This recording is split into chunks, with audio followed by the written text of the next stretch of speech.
तो नमस्कार साथियों, आप सभी को स्टाइल साइंस क्लास में तहे दिल से स्वागत करता हूं। और आज हम देखने वाले क्लास 10 का पॉलिटी चैप्टर नंबर आपका ये 5 है और चैप्टर का नाम है लोकतंत्र में चुनौतियां। तो सबसे पहले यह पार्ट 2 वीडियो होगा और आज का टॉपिक है लोकतंत्र में चुनौतियां। आखिर किसे कहते हैं लोकतंत्र में चुनौतियां? ये बात मैंने आपको कल भी बताया था कि देखिए लोकतंत्र चुनौतियां का मतलब क्या होता है कि भाई साहब वो मुश्किल जिससे जीत हासिल करना कठिन है, वह मुश्किल काम जिस पर जीत हासिल करना क्या जी मुश्किल है, कठिन है, लेकिन साहब लगातार प्रयास से जीत हासिल क्या जी की जाती है, तो उसे लोकतंत्र में चुनौती कहा जाता है। जैसे मान के चलिए आपने किया कि पहली बार खड़ा हुआ, या वार्ड कमिश्नर छोटा सा ही मान लेते हैं, आप वार्ड कमिश्नर में पहली बार लड़ने के लिए खड़े हुए, लेकिन पहली बार में आप नहीं जीत पाए, आपको लोग नहीं समझ पाए, इसलिए आप हार गए। आप दूसरी बार प्रयास किया, दूसरी बार भी आप नहीं समझे, मुश्किल था, कठिन था, लेकिन फिर आप तीसरी बार प्रयास किए और आपने किया कि कुछ लोगों को काम कर दिया, बिना जीते ही लोगों को कुछ काम कर दे दिया, तो लोगों को लग गया कि नहीं यह बंदा जो है अच्छा है, तो तीसरी बार या चौथी बार आप क्या करते हैं, जीत जाते हैं, तो उसे कहा जाता है लोकतंत्र में चुनौतियां। इसी प्रकार आपके भी लाइफ में अनेकों प्रकार की चुनौतियां आएगी और ये आसान नहीं है चुनौतियों से निकलना। तो यहाँ पर आपको क्या करना पड़ेगा कि मतलब बहुत हार्डवर्क करने पड़ेगा। सबसे पहले करना पड़ेगा क्या कि आपको मैट्रिक अच्छे से निकालना है, दूसरी बात इंटर निकालना है, ये सब चुनौतियां ही है। इसके बाद आपको ग्रेजुएशन निकालना है और उसके बाद अगर मान लीजिए किसी आप फील्ड की तैयारी करते हैं तो हो सकता है कि अगर आपका शौक दरोगा का है तो पहली बार में नहीं निकले तो दूसरी बार देखिए कि आपको कहाँ चूक हुई है और उस चूक को सुधार कीजिए। जैसे नेता सुधार किए, नेता ने देखा कि हार गए भाई साहब, नहीं जीते, तो उसने क्या किया, बिना जीते ही कुछ काम कर दिया, तो दूसरी बार क्या किया भाई साहब, जीत गया। तो वो चीज है, आप ऐसे ही मतलब करेंगे तो अपने लाइफ में भी चुनौतियों को खत्म कर सकते हैं।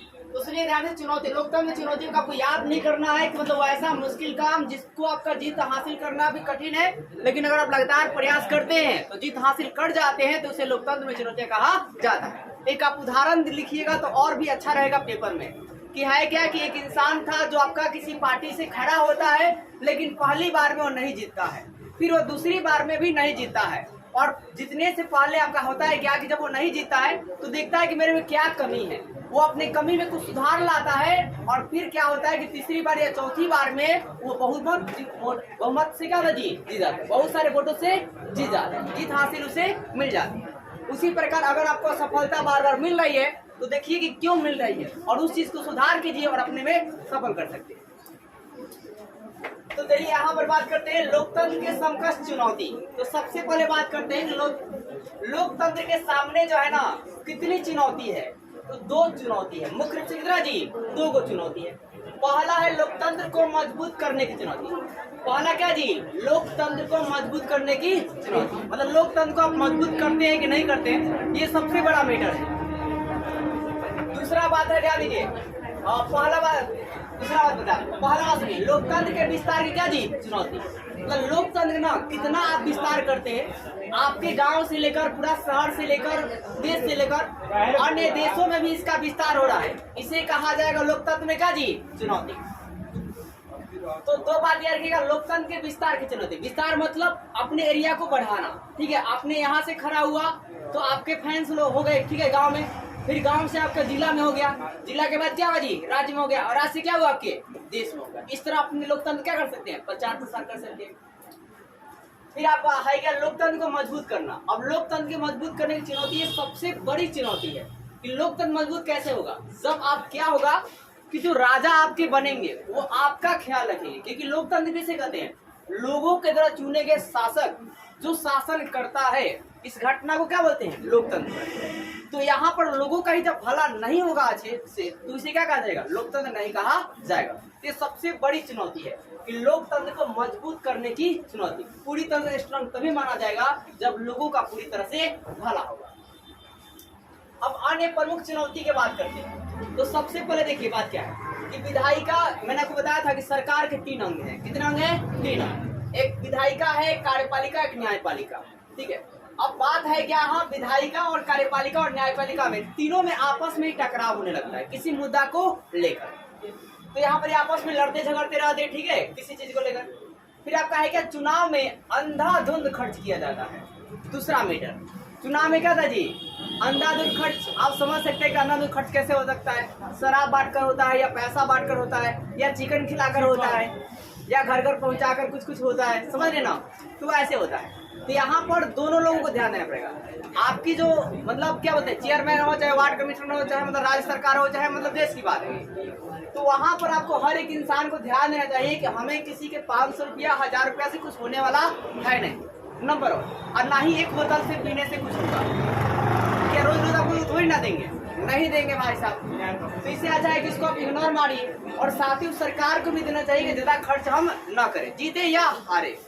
ना कोई लेकर आया है, ना कोई लेकर जाएगा। आपको पता है, खाली हाथ आए थे, खाली हाथ जाएंगे। बस कुछ यादें ही रहेगी। जो आप अच्छा काम करेंगे तो वही याद रहेगी, बुरा काम करेंगे तो भी याद रहेगा। अब अच्छे काम करते हैं तो लोग ज्यादा दिन तक आपको याद रहेंगे, अब बुरा काम करते हैं तो बहुत जल्दी आपको भुला जाएंगे। अब आगे देखिए, फिर आपराधिक छवि के लोग पार्टी में स्थान, मतलब कुछ लोग हैं क्या कि मतलब अपराधी छवि के हैं, लेकिन फिर भी वो क्या है, पार्टी में उनका स्थान है, उनकी वर्चस्व है। तो ये सब भी खत्म करना पड़ेगा, तब जाके आपका लोकतंत्र मजबूत होगा। चौथा बात, गठबंधन की राजनीति। देखिए, अब गठबंधन की राजनीति किसे कहते हैं? जब 2 या 2 से अधिक सरकार मिलकर पार्टी बना लेती है तो उसे गठबंधन की सरकार या गठबंधन की राजनीति कहा जाता है। और यहाँ पर गठबंधन की पार्टी में बताया जाता है ना, तो यहाँ भी दिक्कत होता है। होता ये है कि कोई आपका बीजेपी में रहता है और भाग आता है आरजेडी, और कोई आरजेडी में रहता है भाग आता है बीजेपी।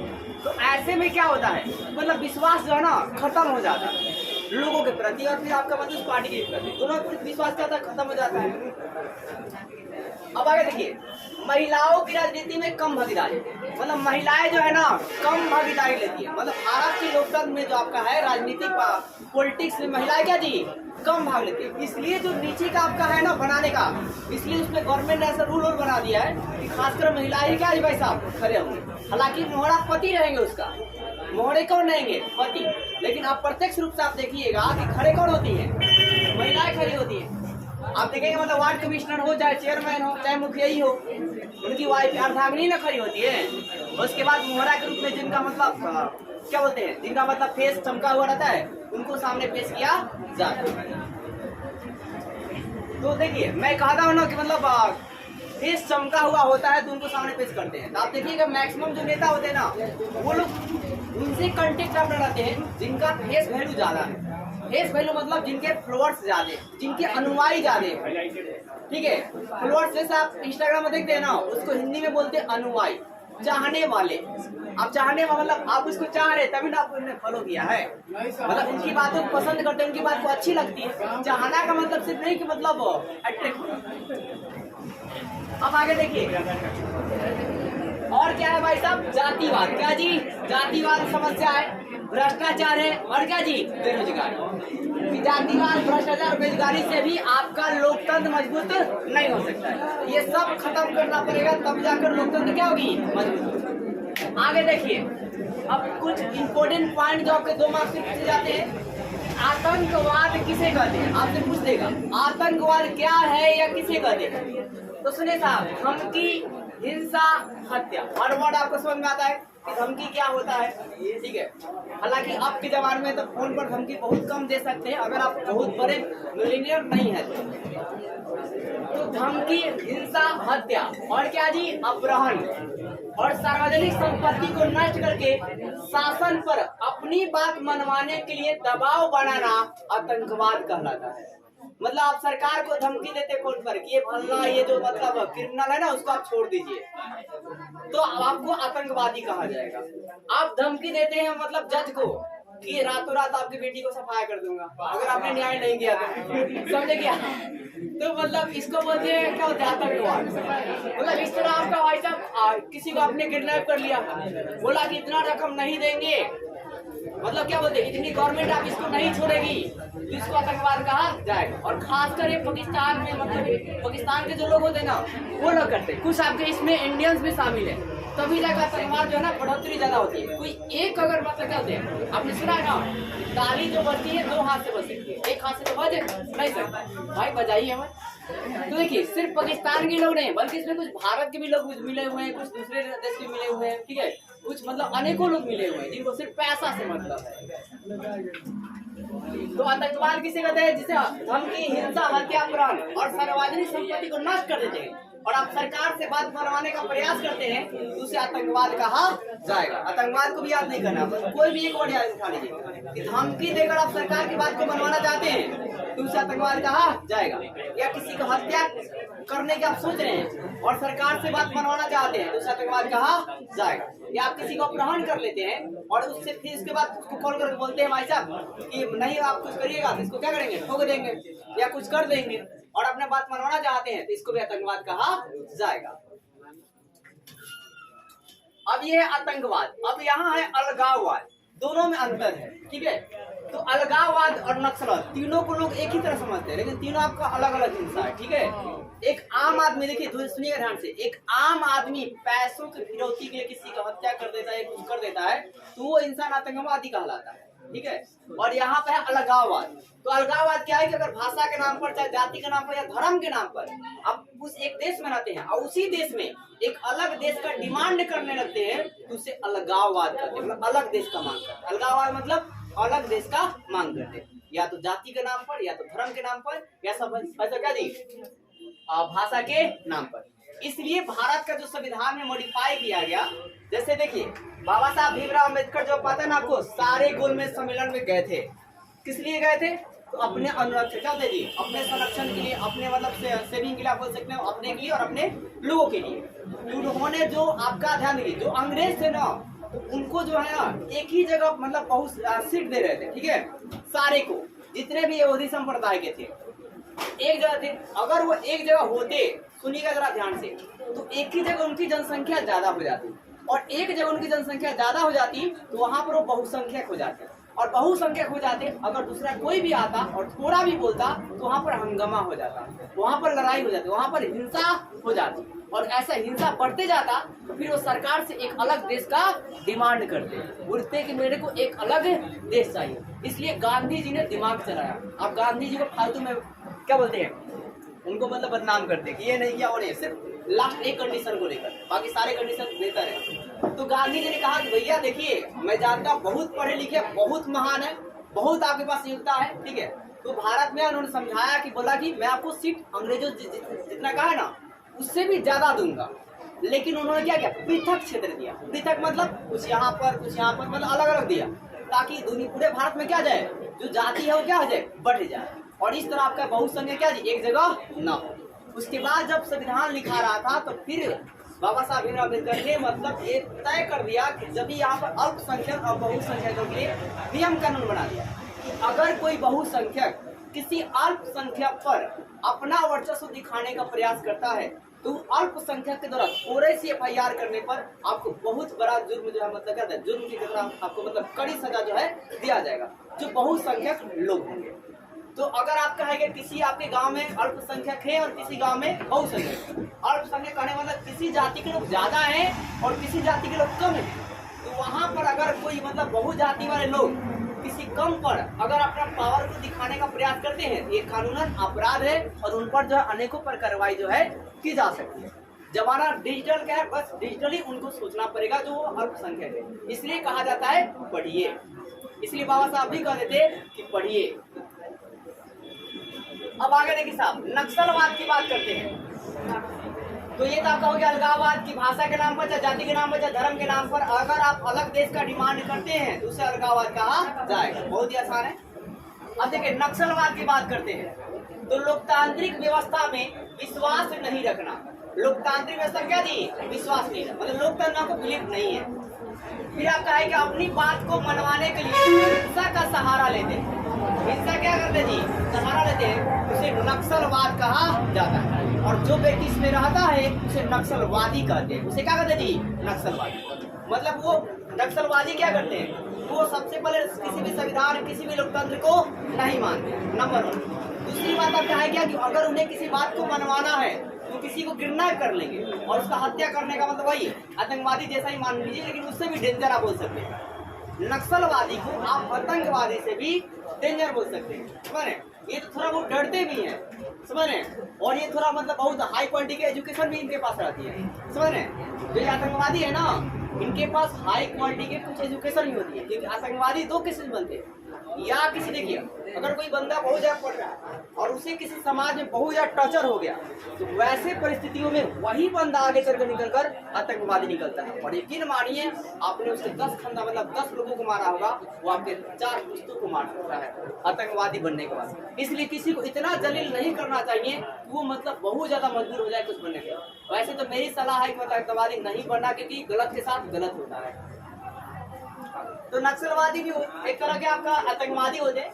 ये लोकतांत्रिक व्यवस्था को नहीं मानते हैं और अपनी बात को मनवाने के लिए दूसरों को क्या करते हैं जी, हत्या करते हैं। वैसे व्यक्ति को नक्सलवादी कहते हैं और ये घटना नक्सलवाद कहलाता है। क्या कहलाता है? नक्सलवाद। अब बात करते हैं भ्रष्टाचार। ये तो आपने बहुत सारा न्यूज में सुना होगा, भ्रष्टाचार क्या होगा, इतना का घोटाला होगा, इतना का फलना ये वगैरह। तो देखिए सरकार द्वारा बने जन कल्याणकारी योजना मतलब क्या हुआ कि मान के चलिए 1 लाख रुपया आया कि गरीबों में बांट दीजिए, लेकिन क्या हुआ कि उसमें से 10,000 रुपया गरीबों में बांट दिया गया, मतलब जीरो हटाकर, ठीक है।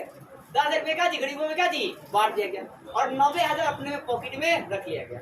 तो इसी को भ्रष्टाचार कहा जा रहा है। एक आप उदाहरण समझ सकते हैं। इसी प्रकार मान के चलिए कि नाले बनाने का काम आया। अब आजकल तो ऐसा सेटिंग चल रहा है कि जो ठेकेदार होते हैं और जो चेयरमैन होते हैं या जो मुखिया होते हैं या जो वार्ड कमिश्नर होते हैं या जो जिला परिषद होते हैं, हर एक कॉन्ट्रैक्शन से मतलब हर एक आपका जो मतलब क्या होता है, जो ठेकेदार है उनसे उनका कॉन्ट्रैक्ट रहता है, ठीक है, संपर्क रहता है। हम बोलते भैया तुम ही को दिवाएंगे कि ठेकेदारी आप ही को मिलेगा, बदले में हमको 2 करोड़ दे दीजिएगा, मतलब समझ रहे ना। तो अब वो ठेकेदार जो है जब आपको 2 करोड़ देगा तो आप कैसे उम्मीद कर सकते हैं कि 5 करोड़ का फंड है तो 5 करोड़ लगा देगा। अब ठेकेदार तो घटना नहीं देगा ना, ठेकेदार को भी कुछ पैसा चाहिए।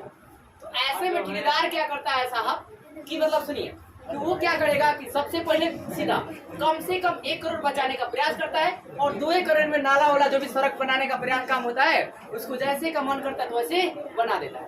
और जो जांच करने वाले हैं मतलब कि जांच कीजिएगा, आप बोलेगा कितना इतना बड़ा संपर्क रहता है भाई साहब, ठेकेदार को आप हिला ही नहीं सकते हैं। तो जो जांच करने वाले भी थे ना, अगर वो धमकी भी देते हैं कि आपको ये कर देंगे वो कर देंगे, तो बोलते ज्यादा बोलिए मत, 10 लाख रुपए हम उनको मारते हैं और उनकी मुंह जो है बंद हो जाता है या पहले ही एग्रीमेंट हो जाता है। 99% केसेस जो है खासकर बिहार में ऐसा ही होता है। अगर जिस दिन बिहार की सड़कें अच्छी हो जाए ना, यकीन मानिए आर्थिक व्यवस्था को सुधारने में टाइम नहीं लगेगा। कि जहाँ सड़कें अच्छी होती है वहाँ प्रगति भी बहुत जल्दी होता है। एग्जाम्पल फॉर अमेरिका, सड़कें बहुत अच्छी है, हाई क्वालिटी का 300 की स्पीड में गाड़ियाँ चल रही है, आप जल्दी पहुंच पाएगा, जल्दी आपका काम होगा, समझ रहे हैं। वो बात अलग है कि एक्सीडेंट होगा, तो आप आए हैं तो मरेंगे, जैसे लिखा हुआ है मरवे कीजिएगा, ये तो फिर से है। तो सरकार द्वारा बड़े जन कल्याण योजना का लाभ को लोगों तक सीमित मात्रा में पहुंचाकर, थोड़ा दे दिए, ठीक है, वही बात जो समझ एग्जाम्पल है, सीमित मात्रा तक पहुंचाकर उसका दुरुपयोग करना क्या कहलाता जी, भ्रष्टाचार कहलाता। मतलब आपने पैसा को किसी इंडस्ट्रियल व्यक्ति को दे दिया, ठीक है। अब देखिए काला धन की बात करते हैं। सही ढंग से कमाए पैसे पर टैक्स को नहीं देना काला धन कहलाता है। आप क्या करते हैं, पैसा तो कमाते हैं लेकिन सरकार को अगर आप टैक्स नहीं देते हैं तो उसे क्या बोलते जी, काला धन कहते हैं। आप देखिएगा कि जो लोग मतलब क्या होते हैं, वो जो आपका IPL में जीतते भी हैं, ठीक है, मान लीजिए किसी ने 2 करोड़ जीता तो आप देखिएगा कि उसका कम से कम 30 लाख रुपया टैक्स के रूप में कट जाता है। 1,70,00,000 उसे मिल पाएगा, तो ये आपका लीगली हो गया। इसी प्रकार अगर आप यूट्यूब पर वीडियो बनाते हैं तो ऑटोमेटिक जो गवर्नमेंट है वो आपका टैक्स के रूप में काट लेगी। अब तो सरकार ने और भी इस यूट्यूब में अनेकों प्रकार का मतलब बता दिया है कि 10,000 सब्सक्राइबर रहेगा तो इतना, 20,000 रहेगा तो इतना, 1 लाख रहेगा तो इतना। और अगर सरकार अपना प्रचार कराती है, सुनिएगा ध्यान से, अगर सरकार प्रचार कराती है तो अगर आपका सब्सक्राइबर कम से कम 1 लाख है, 8,000 महीना जितना दिन प्रचार कीजिएगा साइड में हमने लगाकर किसी भी पार्टी का, तो आपको कम से कम मिनिमम 8,000 रुपये मिलेगा। 1 लाख सब्सक्राइबर रहेगा तो सोचिए जिसका 10 मिलियन है उसको कितना मिलेगा, जिसका 22 मिलियन है उसको कितना मिलेगा। तो इसलिए जो बड़े हैं, सुनिएगा ध्यान से, इसलिए जो बड़े न्यूज चैनल वाले हैं वो खासकर पार्टी को बात करते हैं कि उसको करोड़ों भरकर मिलता है इसी काम के लिए, इसलिए वो काम है। उम्मीद करता हूँ वीडियो अच्छी लगी, आपका खुला रहेगा, 10 बजे चलेगा, कंप्लीट कीजिए।